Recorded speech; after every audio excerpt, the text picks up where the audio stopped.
Minister Narendra Modi has arrived in war-torn Kyiv just weeks after his trip to Moscow, where he met Russian President Vladimir Putin. He is now set to meet Ukraine President in his first time since the onset of the Russia-Ukraine war.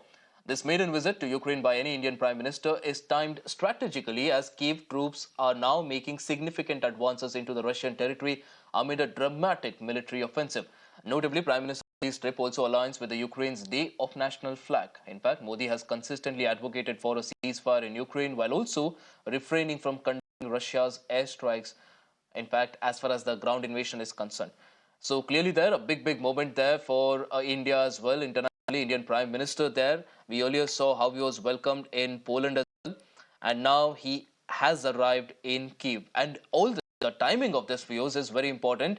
If you look at what's happening on the borders right now, Ukraine and its troops are making significant advances into Russian territory, and there's a dramatic military offensive that we are witnessing right now. And amid all this, the Indian Prime Minister is also right there.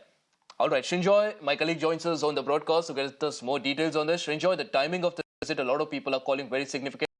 Give us more details about the Prime Minister's, the entire itinerary and also what's on agenda.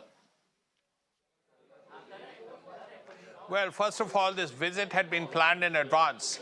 The Ukrainian advance in the Kursk area has been sort of more recent.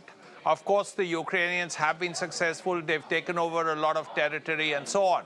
But as far as the Prime Minister is concerned, he will naturally talk peace because he's made it very clear that both sides should sit down.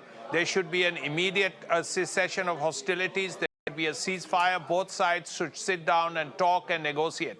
Now, whether the Russians will agree, whether the Ukrainians will agree, is something that these two countries have to decide. That's one. The West primarily believes, many countries believe, Brazil being one, which is member of BRICS, is that India has a unique position. India is very close to the West. India is very close to the Russians. So as a result, India is in a position to help out as far as the peace process is concerned. We will have to see how that works out. There are several other things on the agenda. First, reconstruction. One day the war will come to an end.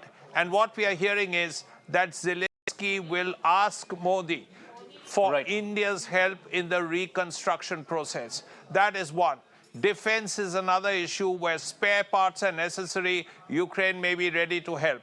Also, issues that relate to agriculture. Ukraine is a huge producer of agricultural goods.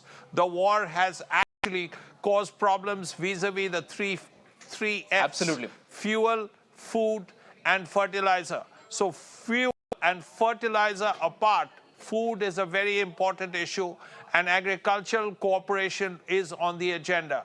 Besides that, cultural Absolutely. issues. Srinjoy, lots on agenda there. Sorry to interrupt you. We're running out of time on the broadcast right now. But like you rightly pointed out, lots of things on agenda right now, and also very important discussions also lined up, and the eyes of the entire world now on this visit as well. Appreciate you joining us on the broadcast, getting us all those